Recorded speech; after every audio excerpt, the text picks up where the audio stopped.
أعوذ بالله من الشيطان الرجيم بسم الله الرحمن الرحيم وإذ أخذنا ميثاق بني إسرائيل لا تعبدون إلا الله وبالوالدين إحسانا وذي القربى واليتامى والمساكين وقولوا للناس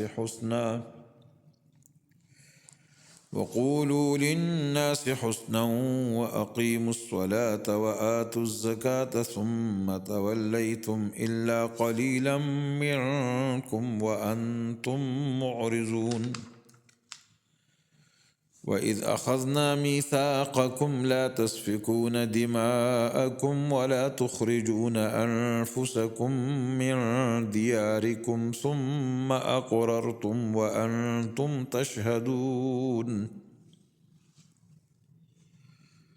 ثم أنتم هؤلاء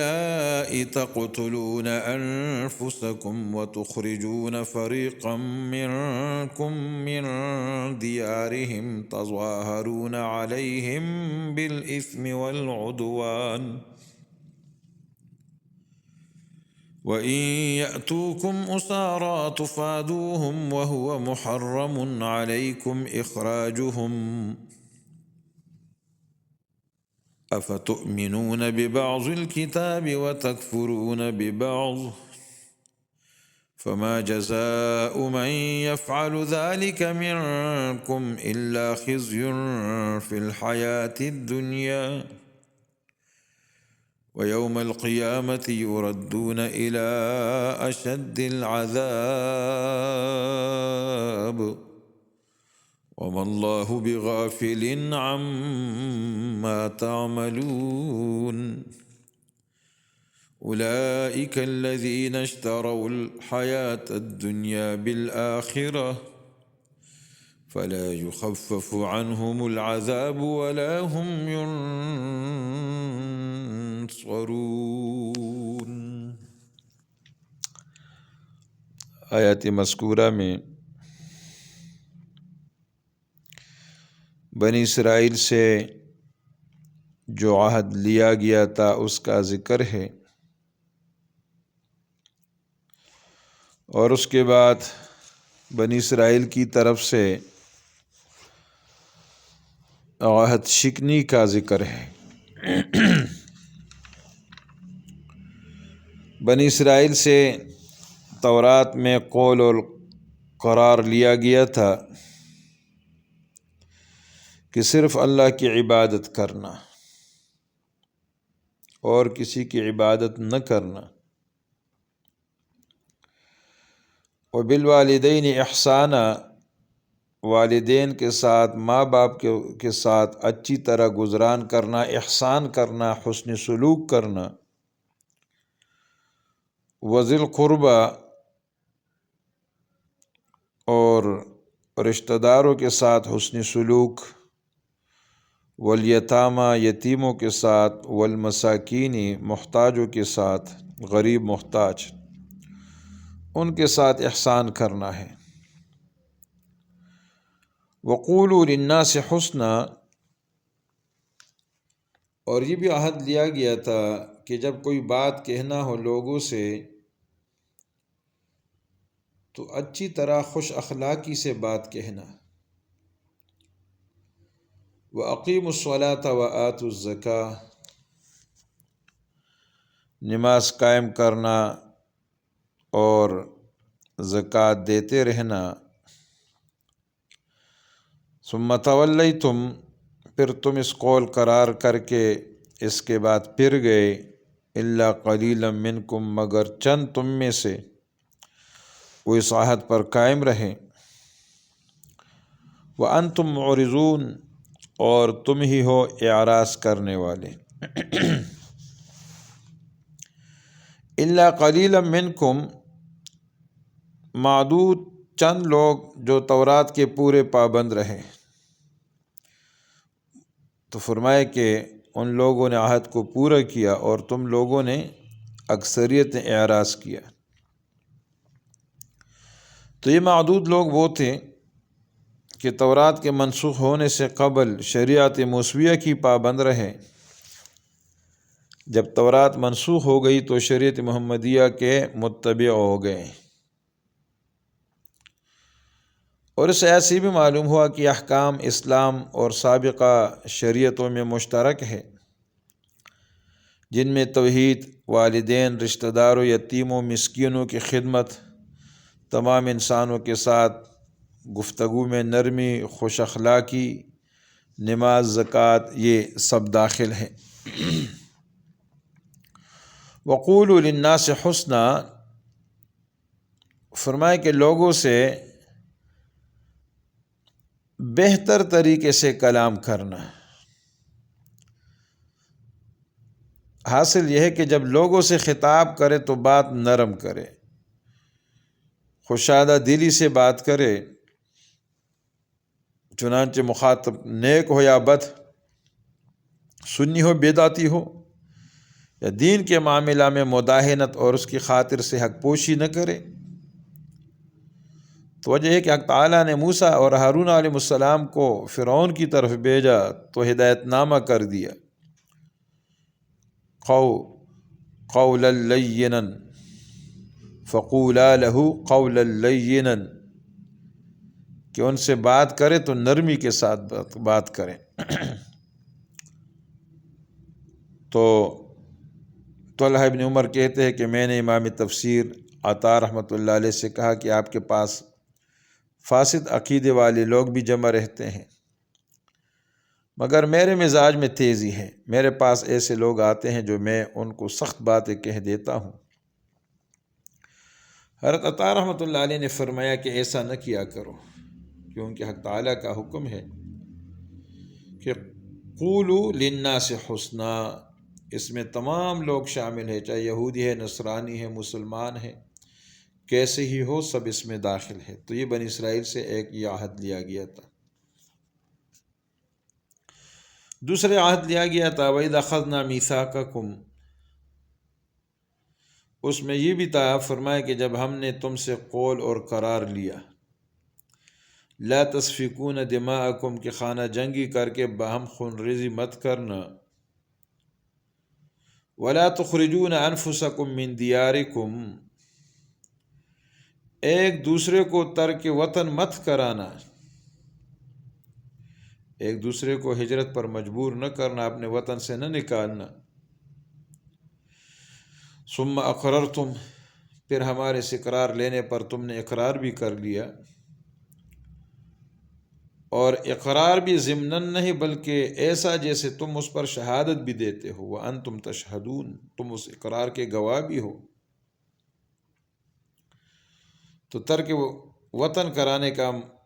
مطلب یہ ہے کہ کسی کو آزار پہنچا کر اتنا تنگ مت کرنا کہ بیچارہ ترک وطن پر مجبور ہو جائے۔ تو فرمایا ایک دوسرے کے خون نہ بہائیں، ایک دوسرے کو ترک وطن پر مجبور نہ کرے، لیکن ان لوگوں نے عہد شکنی کی، اس عہد اور میثاق پر قائم نہ رہ سکے۔ تو اگلی آیت میں فرمایا ثم انتم ہؤلاء، پھر تم وہ لوگ ہو کہ تم سے عہد لیا گیا، تم نے اقرار بھی کیا، لیکن اس کے باوجود تقتلون انفسکم، خون ریزی بھی کرتے ہو آپس میں، وتخرجون فریقا منکم من دیارہم، اور نکال دیتے ہو اپنے ایک فرقے کو ان کے وطن سے، تظاہرون علیہم بالاثم والعدوان، چڑھائی کرتے ہو ان پر گناہ اور ظلم سے، وَإِن يَأْتُوكُمْ أُسَارَىٰ، اور اگر آوے تمہارے پاس کسی کے قیدی ہو کر، تفادوہم، تو تم ان کا فدیہ بدلہ دے کر چھڑاتے ہو، قیدی چھڑانے کے لیے تو فدیہ دیتے ہو، اس بات پر تو عمل ہے، وَهُوَ مُحَرَّمٌ عَلَيْكُمْ إِخْرَاجُهُمْ، حالانکہ حرام ہے تم پر ان کا نکال دینا بھی۔ مخالف قوموں کی امداد کرتے ہو گناہ اور ظلم کے ساتھ، ان کی حکومتوں کو غارت کر دیتے ہو، اور حالانکہ گرفتار لوگوں کو رہا کرانے کے لیے اپنا مال دے دیتے ہو، فدیہ دے دیتے ہو، چھڑا لیتے ہو، حالانکہ ان کو وطن سے نکالنا بھی تم پر حرام کیا گیا تھا، نکال دینا۔ افتؤمنون ببعض الکتاب، تو کیا تم بعضی کتاب کو مانتے ہو؟ یعنی اس سے تو یہ بات معلوم ہوئی کہ تم بعضی کتاب مانتے ہو، وتکفرون ببعض، اور بعض باتوں کو نہیں مانتے، بعض پر ایمان ہے اور بعض احکام پر ایمان نہیں ہے۔ تو اس باب میں ان پر 3 حکم لازم تھے بنی اسرائیل پر۔ اول قتل نہ کرنا، دوم اخراج، ترک وطن نہ کرانا، سم اپنی قوم میں سے کسی کو قید و بند میں گرفتار دے کے تو روپیہ خرچ کر کے چھڑا دینا، یہ حکم تھا۔ تو ان لوگوں نے اول کے 2 حکم کو تو چھوڑ دیا، قتل کرنا، اخراج وغیرہ، تیسرے حکم کا اہتمام کرنے لگے، فدیہ دے کر اپنے قیدی کو چھڑا دینا۔ اور صورت اس کی یہ ہوتی تھی کہ اہل مدینہ میں 2 قومیں تھیں، اوس اور خزرج، اور ان میں باہم عداوت رہتی تھی، اور کبھی کبھی قتال کی نوبت بھی آ جاتی تھی۔ اور مدینہ کے گرد و نواح میں یہودیوں کی 2 قومیں، بنو قریظہ اور بنو نذیر آباد تھی۔ اوس اور بنو قریظہ کی باہم دوستی تھی، اور خزرج بنو نذیر میں باہم دوستانہ تھا۔ جب اوس اور خزرج میں باہم لڑائی ہوتی تو دوستی کی بنا پر بنو قریظہ تو اوس کے مددگار ہوتے اور بنو نذیر خزرج کی طرفداری کرتے۔ تو جہاں اوس اور خزرج مارے جاتے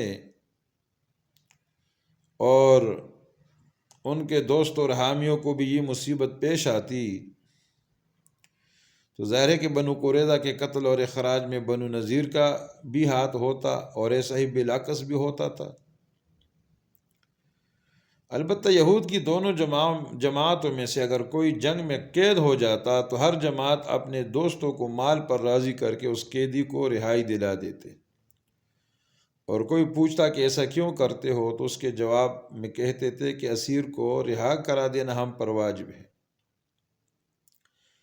اور اگر کوئی قتل اور قتال میں معین مددگار بننے پر اعتراض کرتا تو کہتے کہ کیا کریں،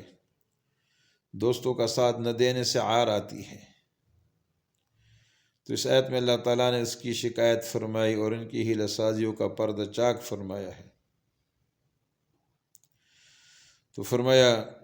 کہ تم ظلم، عدوان، زیادتی، گناہ کے ساتھ ان پر چڑھائی کرتے ہو۔ تو اس عادشکنی پر ملامت اور شکایت کے ساتھ سزا بھی بالتصریح بیان فرمائی ہے کہ فتؤمنون ببعض الکتاب وتکفرون ببعض، تورات کے بعض احکام پر ایمان ہے اور بعض پر نہیں ہے۔ تو سزا کیا ہونی چاہیے؟ فما جزاء من یفعل ذلک منکم الا خزی فی الحیاۃ الدنیا، اس کی جزا یہ ہے کہ جو کوئی تم میں سے یہ کام کرے اس کی سزا خزی، رسوائی ہے، فی الحیاۃ الدنیا، دنیا کی زندگانی میں بھی، ویوم القیامت یردون الی اشد العذاب، اور قیامت کے دن بڑے سخت عذاب میں ڈال دیے جائیں گے۔ وما اللہ بغافل عما تعملون، اور اللہ تعالیٰ تمہارے کاموں سے بے خبر نہیں ہے، تمہارے اعمال کو جانتا ہے اور اس کے مطابق تمہیں جزا دیں گے، بدلہ دیں گے۔ تو اس مقام پر یہود کے لیے 2 سزاؤں کا ذکر۔ پہلی سزا دنیا میں ذلت و رسوائی، تو اس کا وقوع اس طرح ہوا کہ نبی علیہ السلام ہی کے زمانے میں مسلمانوں کے ساتھ معاہدے کی خلاف ورزی کرنے پر بنو قریظہ قتل و قید کیے گئے، اور بنو نذیر ملک شام کی طرف ذلت اور خواری کے ساتھ نکال دیے گئے۔ اولئک الذین اشتروا الحیاۃ الدنیا بالآخرہ، فرمایا وجہ سزا ان کے لیے یہ ہے کہ وہ لوگ ہیں یہ کہ انہوں نے احکام کی مخالفت کر کے دنیاوی زندگی کے مزوں کو لے لیا، انہوں نے مول لی دنیا کی زندگی آخرت کے بدلے۔ تو فرمایا فلا یخفف عنہم العذاب، تو نہ تو سزا دینے والے کی طرف سے ان کی سزا میں کچھ تخفیف کی جائے گی، ولا هم ینصرون، اور نہ کوئی وکیل، مختار یا دوست رشتہ دار ان کی طرفداری اور پیروی کرنے تو پائے گا، کوئی ان کا مددگار بھی نہیں ہوگا کہ ان کی مدد کر سکے۔